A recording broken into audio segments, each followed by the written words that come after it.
Hey, what's up, Naturals? It's your American English teacher, Gabby Wallace, here at GoNaturalEnglish.com.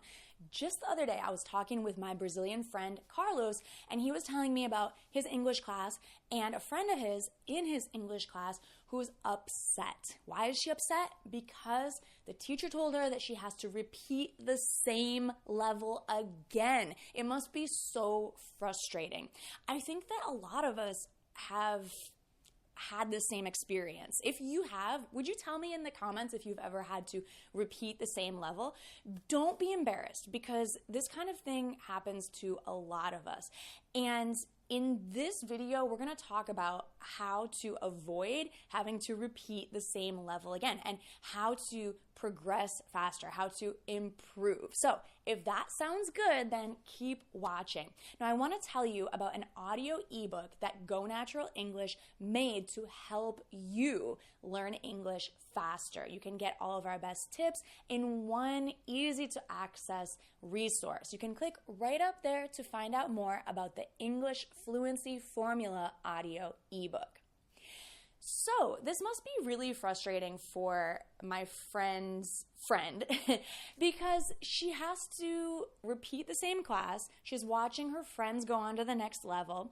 She has to spend more money because she's paying for the class, and she has to take more time to repeat the same information. What a bummer. So the question that we're going to answer today is, why is it that some people have to repeat the same class over again and other people seem to learn so quickly? I'm going to tell you, first of all, it is not a matter of intelligence.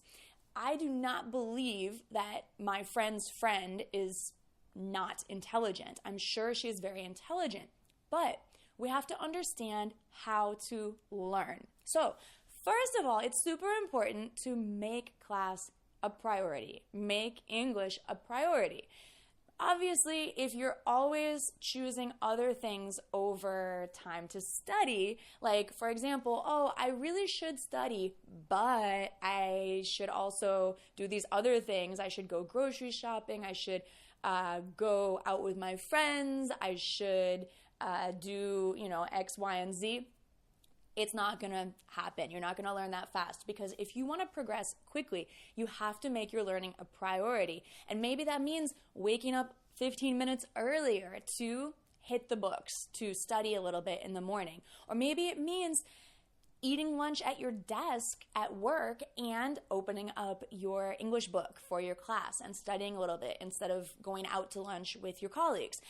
I don't know, but sometimes we have to make sacrifices in order to make our learning a priority. Now, maybe you're saying, but Gabby, I do make my English class a priority. I'm always studying my book. I wake up early to study. I study on my lunch break. I stay up late to study at night, and I'm still not progressing. Okay, very good. So you are already making English a priority. That is awesome. Awesome, awesome, awesome. Very important. So if you're doing that and you're still not seeing improvements, here's the secret. You probably need to become a more active learner.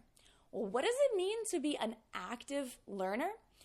Well, let's start with the opposite. What does it mean to be a passive learner? In our school systems, in our traditional school systems, normally, they teach us to be passive learners. You sit at your desk, you're quiet, you listen to the teacher give his or her lecture. Maybe you take notes, maybe you answer some questions, but the majority of the time, you are receiving information, you're listening, and maybe you're not even listening. Maybe you're actually thinking about what you want to eat for lunch or what you want to do after class or on the weekend. Maybe your mind is elsewhere and you're not actually paying attention. I mean, this has happened to me before. I've been in my Japanese class and I was thinking about taking a trip to Japan and not focusing on actually learning what those characters in Japanese mean. They have different characters for letters. Anyway, a passive learner is when you're not actually taking the information that you're hearing or that you're reading and doing something with it. So you're expecting that time equals learning, but it's not only passing time in your class or spending time in your class that's going to help you to learn. You have to actually be active with the information that you receive in class. So your teacher is telling you something about English, that's great, but are you really listening? Your teacher is telling you some lecture, some rule about English, but are you actually using it? So passive learners expect to improve just by spending time in the classroom and just by paying for their English class, going to the English class, attending for the minimum amount of time that the class is happening. But an active learner will take the information from class and actually create something new with it. So now that we talked about what a passive learner does, let's talk about more what an active learner does with English learning. So if you're in class, you're taking notes. Taking notes on what the teacher is saying is important. Now, if you're just copying what the teacher is saying, that's good. But even better is actually writing questions that come into your mind when the teacher is talking. Well, why is it that we have to use the past perfect tense in this example that the teacher is giving? Write down your questions and then ask the teacher your questions. This is you thinking. This is you processing information and being curious and trying to learn more so that you can fully understand what the lesson is and what the teacher is trying to teach you. You can also try creating your own dialogues, writing them down in your notebook.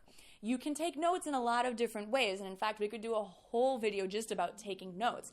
But when you do take notes, try to add information that's going to be helpful to you, such as how you hear the words pronounced, or making your own example sentences and then checking them with the teacher, and writing down your questions. And I like to mark my questions in my notebook by making a little star or writing a question mark next to it, or letter Q for question, so that you can remember to go back and ask the teacher during or after class.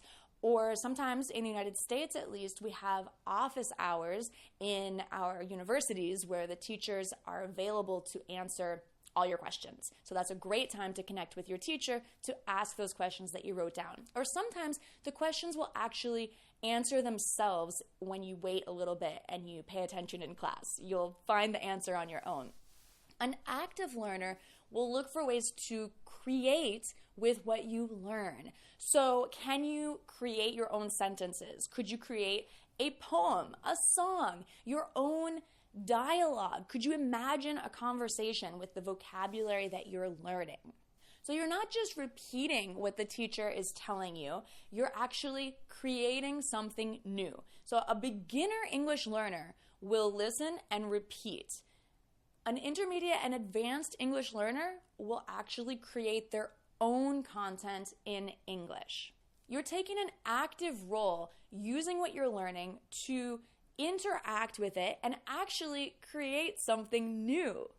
You can think about how you might apply what you're learning, whether it's vocabulary, pronunciation, grammar, or something else, to the real world. Imagine yourself in a situation outside the classroom where you might use that information, and try writing down some sentences that you imagine you might hear or you imagine you might use. This is active learning, and this requires a bit of creativity.